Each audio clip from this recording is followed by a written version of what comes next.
Hi friends, so welcome to this channel CJV and CIV Made Simple. So friends, to begin with this lesson, आप लोगों का दोस्तों CIV 2022 का CIV 2022 जो कि दिसंबर में परीक्षा होने वाली है, इसके लिए मैं आपको एक सिंपल सी रणनीति बता रहा हूँ और फिर मैं इस वीडियो को आगे बढ़ाऊँगा। बस 2-3 मिनट आप इस बात को सुन लें तो आपके लिए काफ़ी हेल्पफुल होगा। दोस्तों 5 स्टेप है, यदि 5 स्टेप को आप प्रॉपरली फॉलो करेंगे तो आप आसानी से दिसंबर के CIV एग्जामिनेशन को निकाल पाएंगे।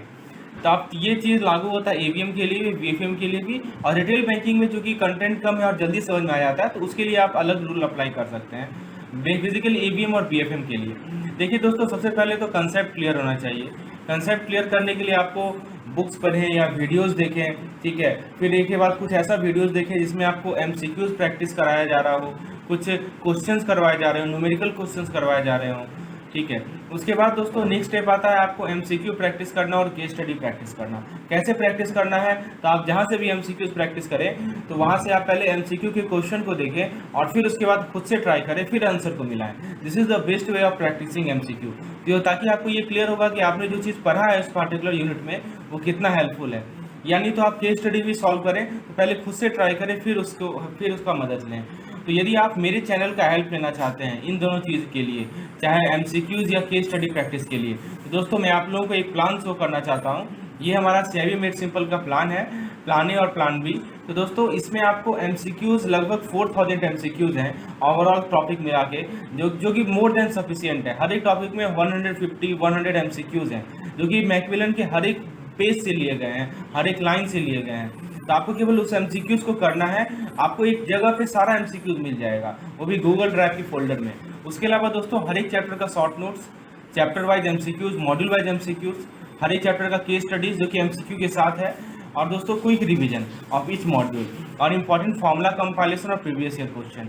तो ये सभी चीज़ आपको इस प्लान में मिलेगा। डिटेल आप सामने देख सकते हैं दोस्तों, और आपको डिटेल जानकारी के लिए इस नंबर पे मुझे व्हाट्सएप करना है, तो मैं आपको डिटेल बताऊंगा कि क्या कॉस्ट तो यहाँ लिखा ही हुआ है। चलिए, तो ये हमारा था सबसे पहले यदि आपको MCQs प्रैक्टिस करना है तो, ठीक है। तो आपको इसके अलावा कहीं और जाने की जरूरत ही नहीं है, MCQ सफिशिएंट है, मोर देन सफिशिएंट है। हर एक चैप्टर के हर एक पेज से मैंने MCQs को फ्रेम किया है, कलेक्ट किया है, और आपको सामने मैंने एक सीरियल ऑर्डर में प्रस्तुत किया है, ठीक है। और ये आपको PDF के फॉर्म में मिलेगा जो कि गूगल ड्राइव में अवेलेबल होगा। तीसरा स्टेप आता है दोस्तों मॉक टेस्ट। अब दोस्तों आपने MCQs तो प्रैक्टिस कर लिया, अब एक एग्जामिनेशन टेम्परामेंट बनाने की जरूरत होती है, तो उसके लिए जरूरत होता है दोस्तों मॉक टेस्ट। मॉक टेस्ट उसलिए जरूरी होता है दोस्तों कि आज के समय में 40 से 45 मार्क्स मैक्सिमम लोगों को आ जाता है, लेकिन लाना होता है हमें 50 मार्क्स। तो ये जो 5 मार्क्स का गैप है ना, वो मॉक टेस्ट आपको बताएगा। जब आप एग्जामिनेशन टेम्परामेंट बेस पे प्रॉब्लम को खुद से प्रैक्टिस करेंगे, देखेंगे कि आप कहाँ गलतियाँ कर रहे हैं, क्या नहीं तो आप ऑप्शन में मिस्टेक कर रहे हैं, ऑप्शन चुनने में मिस्टेक कर रहे हैं, या कभी कभी हम लोग क्वेश्चन ही गलत पढ़ लेते हैं। तो वो टेम्परामेंट डेवलप करने के लिए मॉक टेस्ट देना काफ़ी जरूरी होता है। तो दोस्तों मॉक टेस्ट के लिए हमने सेपरेट प्लान लाया है अपने चैनल पे। तो आप मॉक टेस्ट का प्लान मैं आप लोगों को शो करता हूँ दोस्तों। Let me show you the plan of mock test. तो दोस्तों ये हमारा मॉक टेस्ट का प्लान है CIV दिसंबर 2022 के लिए। AVM का प्लान है, BFM का प्लान है, कॉस्ट यहाँ दे रखा है, ठीक है। You can see the cost है। और इसमें आपको 16 यूनिट वाइज टेस्ट मिलेंगे, प्रत्येक यूनिट वाइज टेस्ट में 50 क्वेश्चन होंगे। 4 फुल लेंथ टेस्ट मिलेंगे, प्रत्येक यूनिट वाइज टेस्ट में 100 क्वेश्चन होंगे। हर एक टेस्ट का वीडियो सॉल्यूशन अवेलेबल होगा, PDF अवेलेबल होगा, ठीक है। और एक स्केड्यूल है जिसके अकॉर्डिंगली हम लोग फॉलो करते हैं, और इस प्रकार से आप लोग पूरे के पूरे सिलेबस को कम्प्लीटली कवरेज कर पाएंगे बिफोर एग्जामिनेशन पे। तो यदि आप इस मॉक टेस्ट का हेल्प लेना चाहते हैं, इस मॉक टेस्ट में दोस्तों मैं क्विज भी करवाता हूँ, एक सेपरेट टेलीग्राम चैनल है, यहाँ पे मैं क्विज भी करवाता हूँ। दोस्तों आप इस पार्टिकुलर नंबर पे व्हाट्सएप करें तो आप इसके बारे में डिटेल जानकारी ले सकते हैं। जो चौथा स्टेप आता है दोस्तों हमारे प्रिपरेशन का, the fourth step is revision. तो दोस्तों रिवीजन के लिए हमने क्या कर रखा है, रिवीजन के लिए आपने जो भी चीज़ पढ़ा है उसके लिए दोस्तों मैंने मॉड्यूल वाइज रिवीजन PDF ला के रखा है, और मेरे चैनल पे कुछ रिवीजन की वीडियोस भी अपलोडेड हैं, उन्हें जाकर आप देख सकते हैं। और फिर फिफ्थ स्टेप आता है दोस्तों फुल लेंथ मॉक टेस्ट। इससे आपका फुल सिलेबस का कवरेज होगा। तो यदि आप चाहते हैं दोस्तों, यदि ये पाँचों चीज़, this 5 thing are very very important, ठीक है। Concept clearance, MCQs practices, mock test, revision and full length mock test. तो if you want all of this thing at one place, यदि आप इन चारों चीज़ को, इन पांचों चीज़ को एक जगह चाहते हैं दोस्तों, इसमें आपका वीडियोस भी अवेलेबल है, unit wise videos, MCQs videos, case studies videos. If you want all of this at one place then I am showing you the plan. तो मैं आप लोगों को प्लान शो कर रहा हूँ दोस्तों। If you want all of this at one place, so this is the plan। Hello friends, welcome to my channel. स्वागत करता हूं आप लोगों का हमारे CIV मेड सिंपल के इस चैनल में। दोस्तों, हम लोग BFM के मॉड्यूल को डिस्कस कर रहे हैं और आज हम लोग डिस्कस करेंगे अपने क्रेडिट रिस्क टॉपिक को। देखिए, सबसे पहले हम लोग समझेंगे कि रिस्क वेट एसेट को कैसे निकाला जाता है, how to calculate risk weighted assets and capital charge. क्यों ये जानना जरूरी है रिस्क वेट एसेट्स और कैपिटल चार्ज? क्योंकि मैंने आप लोगों को पहले ही समझा दिया है कि देखिए, हमारे पास एक टर्म होता है जिसे हम लोग कहते हैं कैपिटल एडिक्वेसी रेशियो। ठीक है दोस्तों, CAR शॉर्ट में से कहा जाता है। CAR क्या होता है? Capital adequacy ratio. तो basically capital adequacy ratio plays an important role so far as Basel is concern. और कैपिटल एडिक्वेसी रेशियो जो होता है ये रिस्क वेट एसेट्स और कैपिटल चार्ज का रेशियो होता है। तो हम लोग आज इस टॉपिक में सीखेंगे कि क्रेडिट रिस्क के केस में कैसे हम लोग RWA निकालेंगे और कैसे हम लोग कैपिटल चार्ज निकालेंगे। फिर हम लोग देखेंगे कि एक हमारा कंसेप्ट है हेयर कट का। तो आज हम लोग हेयर कट को समझेंगे कि हेयर कट को कैसे अप्लाई किया जाता है और हेयर कट को किस का मीनिंग क्या होता है और क्या जरूरी है हेयर कट अप्लाई करना। और फाइनली हम लोग कुछ सारे एग्जांपल भी आज डिस्कस करेंगे जो कि हमारे एग्जामिनेशन पॉइंट ऑफ व्यू से काफ़ी इंपॉर्टेंट है, जिस पे बेस्ड केस स्टडी पूछे जाते हैं। तो दोस्तों, लास्ट तक देखते रहें इस लेसन को और मैं आप लोगों को शुरुआत करता हूँ अपने इस चैप्टर को।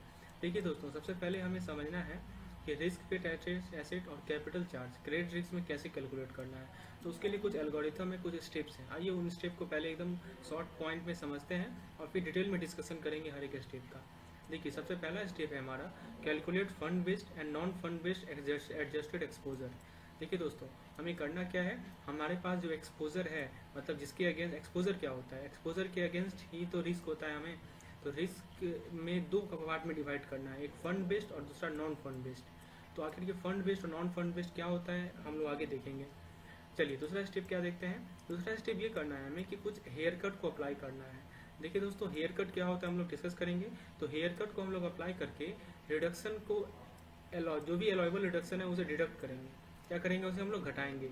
ठीक है दोस्तों, हम लोग डिटेल में समझेंगे। अभी बस आप लोग स्टेप को समझते जाइए क्या क्या स्टेप। तीसरा स्टेप है हमारा कि देखिए, रिस्क वेट को जो है हमको अप्लाई करना है एज पर रेटिंग्स। मेरे पिछले लेसन को आप लोग जरूर देखे होंगे, तो मैंने आप लोगों को समझाया था कि रेटिंग जो होता है वो दी जाती है अलग अलग इंस्टीट्यूट के द्वारा अलग अलग चीज़ों को रिस्क वेट के अकॉर्डिंग। तो हमें रिस्क वेट को अप्लाई करना है एज पर द रेटिंग। और चौथे स्टेप में हमें क्या करना है कि रिस्क वेट एसेट को कैलकुलेट करना है, जिसे हम लोग शॉर्ट में RWA कहते हैं। और फाइनल स्टेज में क्या करना है, कैपिटल चार्ज को कैलकुलेट करना है। तो दोस्तों, हम लोग रिस्क वेट एसेट को निकाल लेंगे, कैपिटल चार्ज को निकाल लेंगे, फिर दोनों को क्या करेंगे, दोनों को डिवाइड करेंगे, तो हमें क्या मिल जाएगा, CAR मिल जाएगा। ठीक है दोस्तों, चलिए आइए समझते हैं हम लोग स्टेप 1 को। पहला स्टेप था हमारा कि हमें कैलकुलेट करना था fund based and non fund based exposure. आइए, मैंने यहाँ पे लिए आप लोगों के लिए एक टेबल ड्रॉ किया है, जिसमें आप लोग सब कुछ आसानी से समझ जाएंगे। देखिए दोस्तों, फंड बेस्ड एक्सपोजर में हमारा क्या क्या आता है, हमारा CC आता है, क्रेडिट लिमिट आता है, हमारा बिल परचेज आता है, हमारा पैकिंग क्रेडिट आता है, हमारा टर्म्स लोन आता है। दोस्तों, यदि आपको पैकिंग क्रेडिट के बारे में नहीं जानकारी है तो आप मेरे वीडियो लेसन को देखें। मैंने अपने पिछले BFM के पिछले टॉपिक में पूरी अच्छे तरीके से पैकिंग क्रेडिट को समझाया है। तो फ्रेंड्स, यहाँ पे देख सकते हैं आप लोग कि CC, फिर हमारा बिल परचेज, फिर हमारा पैकिंग क्रेडिट और हमारा टर्म्स लोन, ये सब के सब जो है फंड बेस्ड लिमिट है। ठीक है, फंड बेस्ड एक्सपोजर है। और दोस्तों, यहाँ पे जो 200 और 60 वगैरह लिखा गया है, ये समझिए कि 1000 में है। ठीक है दोस्तों, देखिए ऐसा है कि CC का लिमिट है 200, बिल परचेज का लिमिट है 60,000। बेसिकली मैं फिर से बता रहा हूँ कि ये 60 नहीं है, ये 60,000 है। पैकिंग क्रेडिट का लिमिट है 40,000, टर्म लोन का लिमिट है 20,000। अब क्या हुआ कि आउटस्टैंडिंग कितना है, 100 CC के केस में, 30 बिल परचेज के केस में, 30 पैकिंग क्रेडिट के केस में और 40 टर्म लोन के केस में।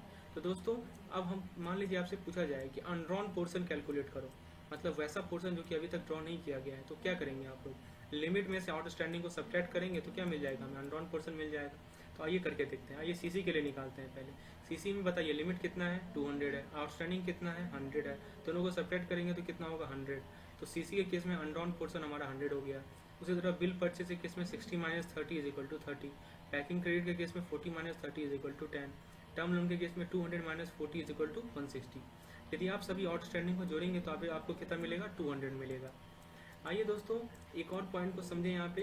देखिए, टर्म लोन के केस में हम फिर से समझा देता हूँ दोस्तों। टर्म लोन के केस में जो अनड्रॉन पोर्शन है उसमें से देखिए टोटल अनड्रॉन पोर्शन कितना है, टर्म लोन में 160 है, उसमें से 60 जो है वो 1 साल में ड्रॉ किया जाएगा और बैलेंस जो है 100 वो बाद के ईयर में ड्रॉ किया जाएगा। चलिए ये आपको इन्फॉर्मेशन क्वेश्चन में दी हुई है।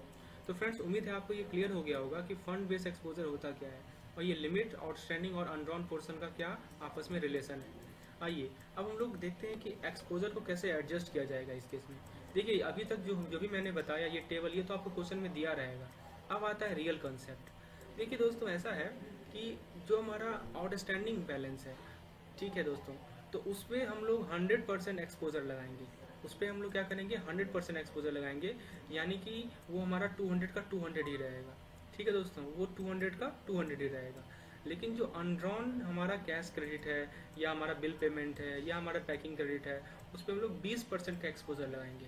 फ्रेंड्स ये 20% कहाँ से आया, ये बेसिकली एक चार्ट से आया है, मैं आप लोगों को आगे समझाऊंगा।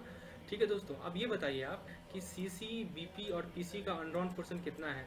देखिए सीसी का कितना है दोस्तों, सीसी का 100 है, बीपी का कितना है 30 है, पैकिंग क्रेडिट का कितना है 10 है। इन तीनों को जब आप जोड़ेंगे तो कितना मिलेगा 140। तो 140 का हम लोग क्या करेंगे 20% निकालेंगे। कितना आएगा दोस्तों, 140 का 20% 28 आएगा। ठीक है, तो ये 28 क्या है, ये 28 एक्सपोजर है। किस पे एक्सपोजर है, तो अनड्रॉन सीसी, बीपी और पीसी पे एक्सपोजर है। चलिए हमने कैश क्रेडिट का, बिल पेमेंट का और पैकिंग क्रेडिट का एक्सपोजर निकाल लिया। अब बात आती है टर्म लोन की। फिर से मैं समझा दूं, टर्म लोन को आप लोग 2 भाग में डिवाइड करेंगे। एक भाग जो कि 1 साल के तक होगा और एक भाग जो कि 1 साल से ज़्यादा का होगा। 1 साल तक वाले में आप लोग 20% एक्सपोजर अप्लाई करेंगे। तो 1 साल तक में कितना था, 60 था, 60 का 20% कितना हो जाएगा 12। और 1 साल के ज़्यादा वाले में आप लोग 50% एक्सपोजर अप्लाई करेंगे। फ्रेंड्स ये 100, 2, 20 और 50 का आपको बिल्कुल भी टेंशन नहीं लेना, ये क्वेश्चन में आपको दिया रहेगा। बस आपको समझना है कि एक्सपोजर कैसे निकाला जाता है दोस्तों। तो फ्रेंड्स 50% यदि हम लोग 100 का निकालेंगे तो हमें 50 मिलेगा। तो आपको करना क्या, इन सभी को ऐड कर लेना है। 200 प्लस 28 प्लस 12 प्लस 50 कितना मिल जाएगा हमें, 290। तो ये 290 क्या है दोस्तों, ये 290 है हमारा टोटल एडजस्टेड एक्सपोजर लिमिट। ठीक है दोस्तों, तो इस प्रकार से हम लोग एक्सपोजर निकालते हैं, फंड बेस्ड एक्सपोजर। उम्मीद है कंसेप्ट क्लियर हुआ होगा। यदि कुछ बचा भी रह गया है तो आगे हम लोग एग्जाम्पल अच्छे से डिस्कस करेंगे, जिसमें और अच्छे से क्लियर हो जाएगा कंसेप्ट आपका। आइए दोस्तों अब हम लोग डिस्कस करते हैं नॉन फंड बेस्ड एक्सपोजर का कैसे हम लोग फाइंड करते हैं। फिर से वही बात है, अमाउंट हमारा 1000 में है। तो फ्रेंड्स यहाँ पे देखते हैं नॉन फंड बेस्ड एक्सपोजर क्या है, इसे हम लोग शॉर्ट में NBF भी कहते हैं। तो दोस्तों यहाँ पे हमारा नॉन फंड बेस्ड एक्सपोजर में आता है फाइनेंशियल गारंटी, जैसे FG कहते हैं, acceptance, standby LC, clean LC, unconditional take out finance, performance guarantee और हमारा आता है बिड बॉन्ड। ठीक है दोस्तों, तो ये सब है हमारा क्या, ये सब है हमारा नॉन फंड बेस्ड एक्सपोजर। तो दोस्तों अब हम लोग ये देखेंगे कि नॉन फंड बेस्ड एक्सपोजर में हमें एक्सपोजर तो दिया रहेगा। ठीक है, जैसे यहाँ पे देखिए आप लोग, यहाँ पे आप लोग देख सकते हैं कि यहाँ पे 90, 80, 50, 100, 80, 20 ये एक्सपोजर आपको दिया हुआ है। अच्छा LC तो आप लोग जानते ही होंगे, लेटर ऑफ क्रेडिट, मैंने इस पर लेसन भी बनाया है, अच्छे से समझाया है आप लोगों को। उम्मीद है आप लोगों को लेसन पसंद भी आया होगा। तो दोस्तों आपको ध्यान ये रखना है कि नॉन फंड बेस्ड लिमिट का एक्सपोजर निकालने के लिए हम लोग एक नया टर्म को यूज करेंगे, CCF। दोस्तों ये CCF क्या होता है ये समझते हैं। CCF जो है हमारा एक फैक्टर है। ठीक है दोस्तों, एक ये हमारा फैक्टर है जिसे हम लोग यूज करेंगे। तो देखिए कितना फैक्टर यूज करेंगे, इसके लिए बुक में आपको दिया हुआ है, ये 100%, 100%, 100%, ये सभी में 100% CCF यूज होगा। क्रेडिट कन्वर्जन फैक्टर कहते हैं इसे हम लोग, क्या कहते हैं दोस्तों, क्रेडिट कन्वर्जन फैक्टर। तो देखिए परफॉर्मेंस गारंटी के केस में ये जो CCF है वो 50% है और ये भी कितना है 50% है। तो आप क्या करना है दोस्तों, अब तो सिंपल हो गया कि हम लोग इस 90 का 100% निकालेंगे, उस तरह हम लोग एडजस्टेड एक्सपोजर निकालेंगे। 19 का 100% 90, 80 का 100% 80, 50 का 100% कितना होगा 50 होगा, फिर 50 का 100% 50 होगा, 100 का 100% 100 होगा, और फिर उसी तरह 80 का 50% 40, बिड बॉन्ड के लिए 20 का 50% 10, और यहाँ पे 2 और हैं, डॉक्यूमेंट्री LC के लिए 8 और कंडीशनल टेक आउट फाइनेंस के लिए 25। तो इस प्रकार से सबको यदि हम लोग ऐड करेंगे तो हमें मिलेगा 453। तो दोस्तों ये जो क्रेडिट कन्वर्जन फैक्टर है ये आपको क्वेश्चन में दिया रहेगा और ये एक्सपोजर भी दिया रहेगा, बस आपको एडजस्टेड एक्सपोजर निकालने का है। तो उम्मीद है मेथड तो क्लियर हुआ होगा। करना क्या है आपको कि एक्सपोजर को क्रेडिट कन्वर्जन फैक्टर से मल्टीप्लाई कर देना है ताकि हमारा एडजस्टेड एक्सपोजर निकल जाएगा। तो दोस्तों हम लोगों ने अभी तक सीखा कि फंड बेस्ड एक्सपोजर कैसे निकालते हैं और नॉन फंड बेस्ड एक्सपोजर कैसे निकालते हैं। अब देखिए दोस्तों, अब टोटल एक्सपोजर कैसे निकालेंगे। तो नॉन फंड बेस्ड एक्सपोजर कितना था, 4,53,000। फंड बेस्ड एक्सपोजर कितना था आप यहाँ देख सकते हैं 2,90,000। दोनों को ऐड करेंगे तो हमें टोटल एक्सपोजर मिल जाएगा 7,43,000। उम्मीद है दोस्तों कंसेप्ट क्लियर हुआ होगा। इस पे बेसिस पे यदि कोई केस स्टडी पूछा जाए तो आप लोग आसानी से उसे सॉल्व कर पाएंगे। अब हम लोग अपने स्टेप 2 में चलते हैं। स्टेप 1 तो हमारा कंप्लीट हुआ। अब हम लोग देखते हैं कि कैसे हेयर कट को अप्लाई करने के बाद रिडक्शन को अप्लाई अलाउ किया जाता है, allowable reduction after applying hair cut.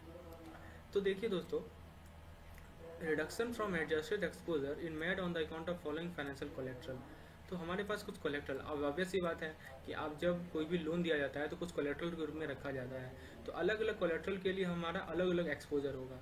आइए समझते हैं इस चीज़ को।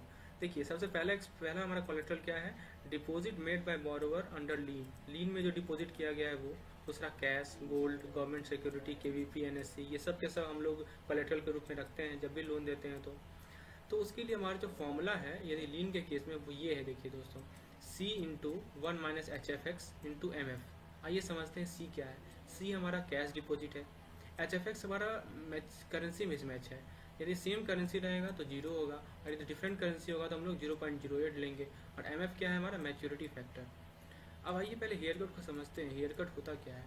देखिए यहाँ डेफिनेशन लिखा हुआ है, hair cut refers to adjustment made to the amount of exposure to counterparty and the collateral received to take account of possible future fluctuation on market। मतलब एक तरह से समझिए कि हम लोग एक सेफ्टी फैक्टर के रूप में लेते हैं कि आगे जाके जो मार्केट पे फ्लक्चुएशन होगा उससे बचने के लिए हम लोग कुछ एडजस्टमेंट करते हैं अपने एक्सपोजर को। यानी कि एक्सपोजर को या तो बढ़ा देंगे ताकि हम लोग उसका अभी ध्यान रखें ताकि आगे फ्लक्चुएशन से हम लोग बच सकें। यही होता है हमारा हेयर कट। तो उसके लिए जो हमारा फॉर्मूला है वो ये है, ये बेसिक फॉर्मूला है हेयर कट निकालने का, E into 1 plus H E minus C into 1 minus S C minus H F X. दोस्तों ये फॉर्मूला देख के बिल्कुल नहीं घबराना है, ये काफ़ी आसान फॉर्मूला है। इसके मैं जब एग्जांपल से समझाऊंगा तो आपको बिल्कुल अच्छे तरीके से क्लियर हो जाएगा। दोस्तों देखिए इसमें E क्या है हमारा, E बार क्या है, एक एक करके समझते हैं और आसानी से समझिए। E बार क्या है, exposure value after risk mitigation. E क्या है हमारा, current value of exposure for which collateral qualifies. C क्या है, current value of collateral received. H F X क्या है, hair cut appropriate for currency mismatch between collateral and exposure.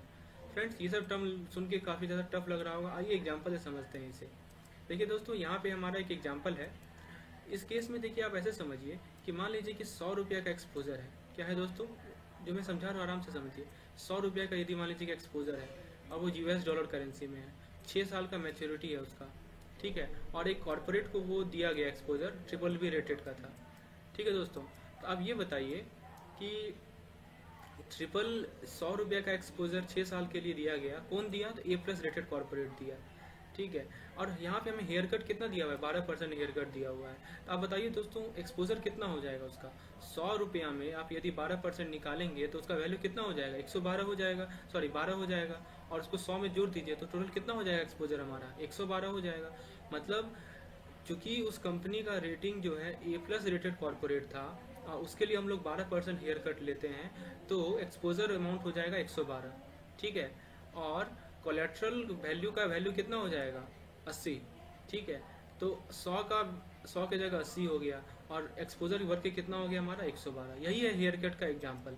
अब जैसे मान लीजिए कि और एक और एग्जाम्पल लेते हैं हम लोग। जैसे देखिए एक डिमांड लोन है 100 रुपया का, बैंक में एक कस्टमर ने डिमांड लोन लिया 100 रुपया का और वो सिक्योर्ड है 125 रुपया का बैंक के डिपॉजिट से, ठीक है दोस्तों। मतलब अब ऐसा मान लीजिए कि आप बैंक से 100 रुपया का लोन लिए, कैसा लोन, तो डिमांड लोन, और आपने बैंक में 125 रुपया डिपॉजिट किया, उसी से वही सिक्योरिटी के रूप में है, ठीक है दोस्तों।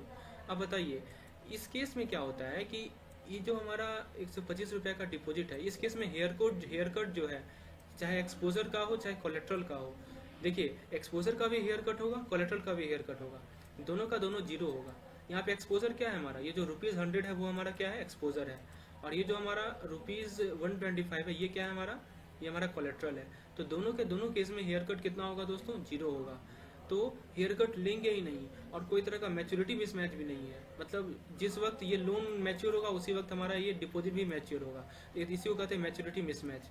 मतलब टाइम पीरियड में यदि अलग अलग होगा तो वहाँ पे हम लोग मैच्योरिटी मिसमैच कहते हैं हम लोग, ठीक है। तो आप बताइए दोस्तों इस केस में यदि एडजस्टेड एक्सपोजर निकाला जाए, ठीक है, एडजस्टेड एक्सपोजर निकाला जाए या एडजस्टेड कोलेट्रल निकाला जाए तो कितना होगा। एडजस्टेड एक्सपोजर मेरा 100 का 100 ही रह जाएगा क्योंकि कोई हेयर कट है ही नहीं दोस्तों। और एडजस्टेड कोलेट्रल भी हमारा 125 का 125 ही रह जाएगा क्योंकि कोई भी हेयर कट है ही नहीं। चलिए, उम्मीद है ये एग्जाम्पल से आपको बेसिक कॉन्सेप्ट तो क्लियर हो गया होगा। आइए अब हम लोग अपने एक एग्जाम्पल को लेते हैं और अच्छे से समझते हैं इन चीज़ों को। देखिए दोस्तों, यहाँ पे एक एग्जाम्पल दिया हुआ है, एक्सपोजर है हमारा। एक्सपोजर कितना दिया हुआ है? 100 लाख विद टेन्योर 3 ईयर्स।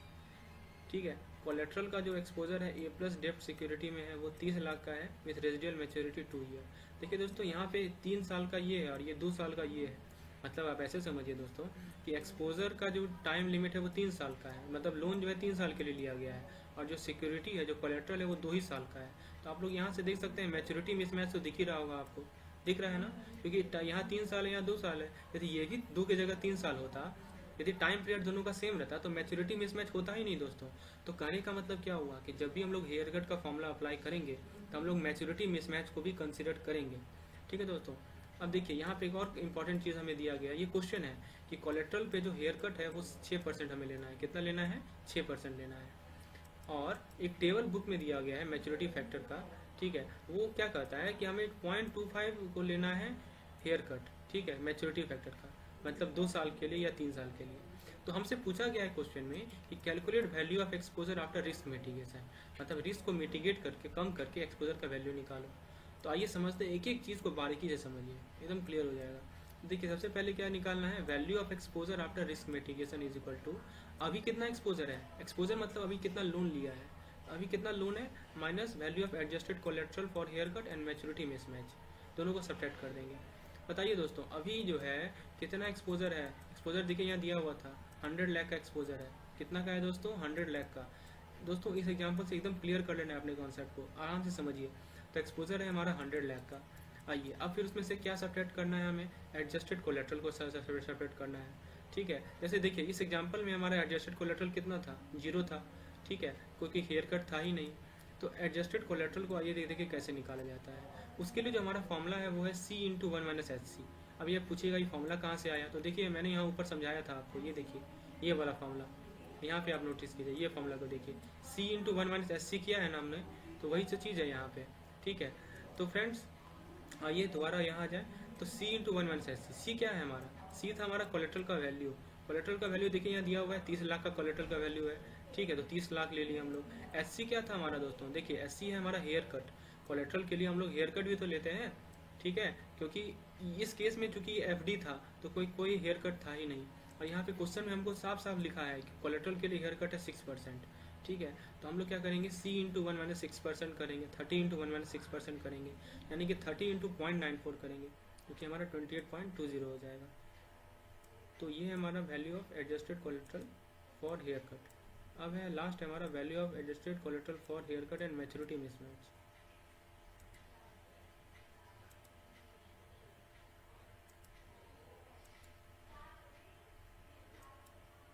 और कोलेट्रल के लिए कितना हेयर कट है। ठीक है, और दूसरी बात आपको ये देखना है कि मैच्योरिटी मिसमैच क्या है, क्या कोई मैच्योरिटी मिसमैच है क्या, और यदि मैच्योरिटी मिसमैच है तो उसे कैसे हम लोग कंसिडर करेंगे, ये हम लोग आगे आने वाले एग्जाम्पल में देखेंगे। तो सिंपल सी बात है, यहाँ पे जो कि कोई हेयर कट है ही नहीं, तो एडजस्टमेंट करने के बाद जो एक्सपोजर आएगा वो कितना हो जाएगा? 100 का 100 ही रहेगा, और ये 125 का 125 ही रहेगा। आइए, ये तो एक बेसिक सा एग्जाम्पल था। अब हम लोग एक रियल लाइफ एग्जाम्पल में आते हैं और फिर इन चीज़ों को समझते हैं। देखिए दोस्तों, फिर से हम जो पिछले क्लास लेक्चर में मैंने जो क्वेश्चन लिया था उसे फिर से मैं समझाता हूँ आपको। देखिए यहाँ पे क्या है, एक्सपोजर जो है वो 100 लाख का लोन पे है। देखिए दोस्तों, कितने लाख पे लोन पे है? 100 लाख के लोन पे है, और टेन्योर दिया हुआ है 3 ईयर्स। और कोलेट्रल का जो है, तो फ्रेंड्स हेयर कट में आपको 2 चीज़ ध्यान रखना है, एक तो एक्सपोजर और दूसरा कोलेट्रल। कोलेट्रल के बारे में क्या दिया हुआ है कि 30 लाख का है, और रेसिडुअल मैच्योरिटी है इसका 2 ईयर्स। तो यहाँ पे आप देख सकते हैं कि यह टाइम डिफरेंस आ रहा है, यहाँ 3 ईयर है और यहाँ 2 ईयर है, इसके कारण मैच्योरिटी मिसमैच भी आएगा।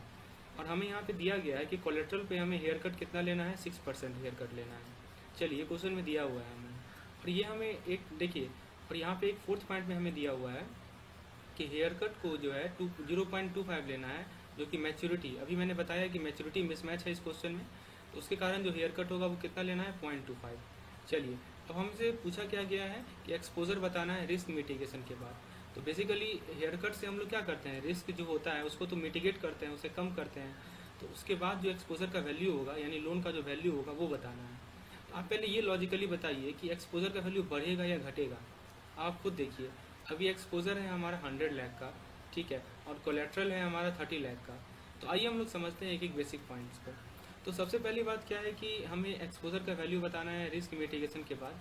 तो उसके लिए एक बेसिक सा फॉर्मूला है कि जो अभी का एक्सपोजर का करंट वैल्यू है और minus value of adjusted collateral for haircut and maturity mismatch. तो हमें ये बेसिक फार्मूला को अप्लाई करना है। तो सबसे पहले हमें ये जानना है कि ये जो एडजस्टेड वैल्यू कोलेट्रल का होगा वो कितना होगा। तो अभी कोलेट्रल है कितना ये बताइए। अभी कोलेट्रल है 30 लाख हमारा। तो अब ये बताइए एडजस्टमेंट के बाद कोलेट्रल का वैल्यू तो और घट जाएगा ना, क्योंकि उसमें हम लोग रिस्क फैक्टर भी इंक्लूड करेंगे, और जब भी हम लोग रिस्क फैक्टर इंक्लूड करेंगे तो कोलेट्रल का वैल्यू क्या हो जाएगा, घट जाएगा। तो अब प्रश्न उठता है कि आखिर कौन सा फॉर्मूला हम लोग यूज करें इसके एडजस्टमेंट के लिए। तो इसके लिए मैंने यहाँ पे एक फॉर्मूला आप लोगों को बताया था, इसे आप लोग नोट कर लें। और ये बहुत इंपॉर्टेंट फॉर्मूला है, C into 1 minus H F X into M F. तो दोस्तों ये जो एच एफ एक्स है ये हो सकता है कि करेंसी के मिसमैच के कारण हो। यहाँ तो करेंसी मिसमैच है नहीं हमारा, यहाँ पे कोलेट्रल मिसमैच है। तो हम लोग सेम फॉर्मूला को यूज़ करेंगे, C इंटू 1 माइनस एच। तो दोस्तों C कितना है हमारा, 30 लाख है। तो C की जगह हम लोग 30 लाख पुट करेंगे और SC की जगह हम लोग 6% लेंगे, क्योंकि हमें हेयर कट जो दिया हुआ है कोलेट्रल का वो 6% है। तो इस प्रकार से यहाँ पे हमारा 30 का 0.94% यदि फाइंड करेंगे तो वो हमें मिलेगा 28.20। तो आप देख सकते हैं कि जो हमारा कोलेट्रल था 30 लाख का, अब वो कितना हो गया, 28.20 लाख। तो दोस्तों क्वेश्चन में जो चीज़ आ रहा है आंसर, उसे थोड़ा सा एनालिटिकली समझने का प्रयास करेंगे आखिर ये है क्या, जिससे आपका कंसेप्ट और क्लियर होगा। तो आप यहाँ देख सकते हैं कि कोलेट्रल का वैल्यू क्या हो गया, एडजस्टमेंट के बाद घट गया, और ये एक तरह से हम सेफ्टी फैक्टर हम लोग कंसिडर किए। अब ये प्रश्न उठता है कि और किस चीज़ के कारण एडजस्टमेंट किया जाएगा। तो दोस्तों आप देख सकते हैं यहाँ पे कि इसका जो टाइम पीरियड है वो 3 ईयर है और यहाँ पे 2 ईयर है। तो एक तरह से मैच्योरिटी मिसमैच भी है। तो मैच्योरिटी मिसमैच के कारण जो कोलेट्रल में एडजस्टमेंट होगा उसके लिए जो हमारे पास फॉर्मूला है वो ये है, इसे आप लोग नोट कर लेंगे, C into T minus 0.25 into divided by capital T minus 0.25। तो दोस्तों यहाँ स्मॉल टी और कैपिटल टी क्या है आइए देखते हैं। तो देखिए स्मॉल टी है हमारा जो कोलेट्रल है उसका टेन्यूर, ठीक है, कितना साल है, 2 ईयर्स। और जो कैपिटल टी है हमारा एक्सपोजर का टेन्यूर कितना है, 3 ईयर्स। तो स्मॉल टी को हम लोग 2 ईयर लेंगे और कैपिटल टी को हम लोग 3 ईयर लेंगे, देख सकते हैं आप लोग। और ध्यान दीजिएगा दोस्तों, हम लोग मल्टीप्लाई किससे करेंगे, एडजस्टेड कोलेट्रल से। तो एडजस्टेड कोलेट्रल मेरा कितना है, 28.20। यहाँ बहुत लोग गलती कर देंगे, यहाँ पे गलती करने का चांस भी है, इसलिए यहाँ पे C स्टार मैंने लिखा है, C स्टार यानी कि एडजस्टेड कोलेट्रल। तो 28.20 को 2.0.25 डिवाइडेड बाई 3.3 माइनस 0.25। अब ये प्रश्न उठता है कि 0.25 कहाँ से आया। तो दोस्तों यहाँ क्वेश्चन में दिया गया था 0.25, आप यहाँ देख सकते हैं क्वेश्चन में हमें 0.25 दिया गया था। तो फिर बस करना क्या है कि वैल्यू को पुट करना है, और इस प्रकार से आप देख सकते हैं कि आप वैल्यू और घट चुका है, 28.20 से अब कितना हो गया, 17.95। तो धीरे धीरे तो वैल्यू घटता ही जाएगा ना, मैच्योरिटी मिसमैच का भी तो रिस्क कंसिडर करना होगा। तो रिस्क जब हमने कंसिडर किया मैच्योरिटी मिसमैच का, और आप लोग पिछले लेसन में जानते ही होंगे कि मैच्योरिटी मिसमैच के कारण कैसा कैसा रिस्क आता है, मैंने पूरे अच्छे से डिस्कस किया है। तो आप देख सकते हैं कि जो हमारा फाइनल एडजस्टेड कोलेट्रल है वो कितना हो गया, 17.95, ठीक है। तो हमसे क्या पूछा गया था कि एक्सपोजर का वैल्यू बताओ रिस्क मिटिगेशन के बाद। तो करंट वैल्यू एक्सपोजर का कितना था, तो करंट वैल्यू हमें दिया गया था, और हमने यहाँ पे एडजस्टेड एक्सपोजर को फाइंड कर लिया। ओके दोस्तों, अब यहाँ पे एक पॉइंट और आप देख सकते हैं। तो आप देखिए यहाँ पे हमने ये कितना आया, 17.95। अब क्या हमसे पूछा गया है कि value of exposure after risk mitigation. तो एक्सपोजर का ये बताइए, एक्सपोजर के केस में एक्सपोजर का वैल्यू कितना था, 100 था, 100 लाख का एक्सपोजर था, ठीक है दोस्तों। यहाँ देखिए 100 लाख का हमारा एक्सपोजर था, उसमें से हमने एडजस्टमेंट कितना का किया, 17 एडजस्टमेंट करने के बाद कितना आया मेरा, 17.95 आया। तो 100 माइनस 17.95 कितना हो जाएगा, 82.05। दोस्तों इसका मतलब समझने का प्रयास कीजिए, 82.05 क्या है। अभी तक आप देखिए कि 100 लाख का लोन था, इसमें 30 लाख का सिक्योरिटी था, मतलब 70 लाख का रिस्क था। लेकिन अब जब हमने एडजस्टमेंट कर लिया कोलेट्रल का, तो रिस्क 70 लाख से बढ़कर अब वो हो गया 82.05 लाख। तो यही है क्वेश्चन को हेयर कट का मीनिंग। आइए अब हम लोग अपना एक नेक्स्ट क्वेश्चन डिस्कस करते हैं इसी पे बेस्ड। फ्रेंड्स यहाँ पे देखिए ये क्वेश्चन है, एन एक्सपोजर ऑफ ₹100 लाख। तो यहाँ पे लोन का जो वैल्यू है वो है 100 लाख का, जैसे पिछले क्वेश्चन में था। It's backed by lean on FD। तो इसके लिए जो सिक्योरिटी है वो FD पे लीन लगा हुआ है, कितना का है वो 30 लाख का है, और कोई मैच्योरिटी मिसमैच नहीं है। तो सेम चीज़ क्वेश्चन है कि आप बताइए कि एक्सपोजर पे क्या इफेक्ट पड़ेगा। तो बताइए दोस्तों, FDR पे कोई हेयर कट लेंगे नहीं क्योंकि पूरा सिक्योर है वो, ठीक है। तो एक्सपोजर जो होगा वो 70 का 70 ही रहेगा, ठीक है, रिस्क मिटिगेशन के बाद इसमें कोई हेयर कट हम लोग को कंसिडर नहीं करना है। और ये क्यों नहीं लेंगे ये मैंने आप लोगों को यहाँ समझाया भी है ऊपर। ठीक है, किसी भी एफडीआर फिक्स डिपॉजिट पे हम लोग यहाँ देखिए, यहाँ लिखा हुआ है साफ साफ। ठीक है, ये जो deposit maintain by borrower under lean cash gold government security के वीपीएनएससी एफडीआर पे आप लोग ध्यान रखिएगा कि किसी तरह का हेयर कट नहीं लिया जाता है। यही सीखने को मिला हमें इस क्वेश्चन पे। तो दोस्तों ये था हमारा लेक्चर हेयर कट पे बेस्ड। अब हम लोग अपने नेक्स्ट सेगमेंट पे आएंगे और आज हम लोग सीखेंगे कि CRAR को कैसे कैलकुलेट किया जाता है, CRAR का कंप्यूटेशन। तो दोस्तों CRAR होता क्या है, सबसे पहले ये देख लें हम लोग। CRAR होता है हमारा cash to risk weighted asset ratio, cash to risk weighted asset ratio. तो दोस्तों हमारे पास कुछ बेसिक फॉर्मूले हैं जिसको हम लोग यूज करके एग्जाम्पल के थ्रू आप लोगों को समझाएंगे। तो सबसे पहले हमें ये निकालना होता है कि टोटल RWA कितना है हमारा। RWA क्या होता है, रिस्क वेटेड एसेट। तो RWA में हमारा क्रेडिट रिस्क आएगा, मार्केट रिस्क आएगा और ऑपरेशनल रिस्क आएगा। तो तीनों के कारण जो रिस्क वेट है उसे हम लोग ऐड करेंगे। Risk weight asset due to credit risk, risk weight asset due to market risk and risk weight asset due to operational risk. अब क्या है हमारा दूसरा फॉर्मूला है टायर 1 CAR निकालने का। टायर 1 CAR का फॉर्मूला क्या होगा दोस्तों। अब देखिए मैंने आप लोगों को बताया ही था बेसिक फॉर्मूला CAR का फॉर्मूला। CAR क्या होता था दोस्तों बताइए। CAR एक रेशियो होता था, इसमें हम लोग क्या करते थे, रिस्क वेट RWA को नीचे पुट करते थे और कैपिटल को हम लोग ऊपर पुट करते थे। तो हमें बेसिकली CAR यही तो देखिए यहाँ पे टायर 1 कैपिटल को ऊपर पुट किया गया है, रिस्क वेट को नीचे पुट किया गया है। देखिए लेकिन ध्यान दीजिएगा कि हम लोग टायर 1 को ही कंसिडर कर रहे हैं और ये टायर 1 टायर 2 क्या है मैंने अपने पिछले लेक्चर में समझा चुका हूँ। तो टायर 1 को ही कंसिडर कर रहे हैं, इसीलिए यहाँ पे हम लोग कैपिटल भी जो लेंगे वो एलिजिबल टायर 1 कैपिटल ही लेंगे और नीचे जो रिस्क वेट लेंगे वो टोटल लेंगे। नीचे जो रिस्क वेट लेंगे वो क्या लेंगे, टोटल रिस्क वेट लेंगे। अच्छा CAR तो जानते ही हम लोग क्या होता है, कैपिटल एडिक्वेसी रेशियो। ओके, आइए अब हम लोग देखते हैं कि तीसरा फॉर्मूला क्या है हमारा टोटल CAR निकालने का। ऊपर हमने निकाला टायर 1 का CAR, अब निकालेंगे टोटल CAR। टोटल CAR के लिए क्या फॉर्मूला होगा, total eligible fund divided by total risk weighted asset. ये हमारा टोटल CAR का फॉर्मूला। एक और इम्पॉर्टेंट पॉइंट है जो कि हमें ध्यान में रखना है वो ये, और ये बहुत इंपॉर्टेंट पॉइंट है कि टायर 2 का कैपिटल जो है वो टायर 1 के कैपिटल से ज़्यादा नहीं होना चाहिए। ये हमें ध्यान में रखना है कि टायर 1 का कैपिटल जो भी होगा, जैसे मान लीजिए टायर 1 का कैपिटल 100 लाख है, मान लीजिए 100 लाख है, तो टायर 2 जो होगा वो 100 लाख होगा या उससे कम होगा। आइए इस कॉन्सेप्ट पे बेसिस पे हम लोग एक क्वेश्चन को डिस्कस करते हैं जिससे पूरा एकदम क्लियर हो जाएगा सब कुछ। तो देखिए कोई बैंक है जिसके पास ये डिटेल है किसी पार्टिकुलर ईयर का। टायर 1 कैपिटल है 2000 करोड़, टायर 2 कैपिटल है 2400 करोड़, रिस्क वेट एसेट है क्रेडिट रिस्क के लिए 20,000 करोड़, CC मतलब कैपिटल चार्ज है मार्केट रिस्क के लिए 1000 करोड़, ऑपरेशनल रिस्क के लिए कैपिटल चार्ज है कितना 600 करोड़। ये सब डाटा हमें क्वेश्चन में दिया गया है। अब हमें क्या पूछा गया है, हमें 3 क्वेश्चन पूछा गया है। आइए सबसे पहला क्वेश्चन को डिस्कस करते हैं। पहले क्वेश्चन में हमसे पूछा गया है कि amount of total risk weight asset निकालना है और हमें दिया क्या हुआ है CAR 9%। CAR क्या होता है हमारा कैपिटल एडिक्वेसी रेशियो। हमें टोटल रिस्क वेट एसेट निकालना है तो इसके लिए हम लोग पहला फॉर्मूला अप्लाई करेंगे। पहला फॉर्मूला क्या था हमारा, total risk weight asset is equal to risk weight asset to credit risk, risk weight asset to market risk and risk weight asset to operational risk. दोस्तों आप लोग ये करेंगे कि ये जो 3 फॉर्मूला मैंने लिखा है ऐसे आप लोग एक सादा पन्ना उठाइए और उस पर नोट कर लीजिए और आने वाले लेक्चर में और भी मैं भी कुछ फॉर्मूला बताऊंगा उसे भी उसी पन्ने पे नोट करते जाइएगा जिससे कम समय में कम मेहनत में ज़्यादा आउटपुट मिलेगा।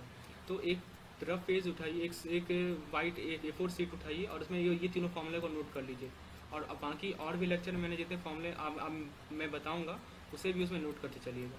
तो फ्रेंड्स यहाँ पे हम लोग रिस्क वेट एसेट का सेम फॉर्मूला लिखे हैं, RWA due to credit risk, RWA due to market risk plus RWA due to operational risk. तो क्रेडिट रिस्क का तो रिस्क वेट हमें देखिए दिया हुआ है क्वेश्चन में, देखिए यहाँ C ऑप्शन को पढ़िए कितना दिया हुआ है 20,000 करोड़। तो ये तो हमें पता है लेकिन मार्केट रिस्क और ऑपरेशनल रिस्क का RWA में दिया नहीं हुआ है। तो हमारे पास जो एक बेसिक फॉर्मूला है वो ये है कि हम लोग रिस्क वेट एसेट निकालने के लिए CC यानी कैपिटल चार्ज को 9% से डिवाइड कर देंगे। तो CC तो पता है ना हमें, देखिए मार्केट रिस्क के लिए CC कितना है 1000 करोड़, तो 1000 को हम लोग 0.09 से डिवाइड कर लेंगे या 9% से डिवाइड करेंगे। इसी तरह ऑपरेशनल रिस्क का CC कितना है 600 करोड़, उसको भी हम लोग 0.09 से डिवाइड करेंगे।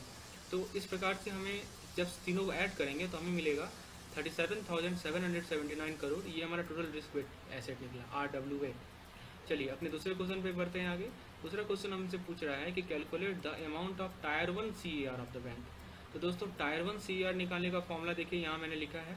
टायर 1 CAR का फॉर्मूला होता है eligible tyre 1 capital upon total risk weight asset. ठीक है दोस्तों, तो टायर 1 कैपिटल कितना है यहाँ पे टायर वन देखिए क्वेश्चन में टायर वन है 2000 करोड़, तो 2000 करोड़ को डिनोमिनेटर में लिखेंगे और रिस्क वेट एसेट टोटल हमने निकाल लिया है 37,779, जिसे डिनोमिनेटर में पुट करेंगे और ये हमें मिलेगा 5.29%। बहुत आसान था। अब लास्ट क्वेश्चन है, तीसरा क्वेश्चन हमारा, calculate the amount of total CAR of the bank. तो टोटल CAR निकालने का फंडा देखिए क्या था हमारा, तीसरा क्वेश्चन में था कि total eligible fund bye total risk weight asset.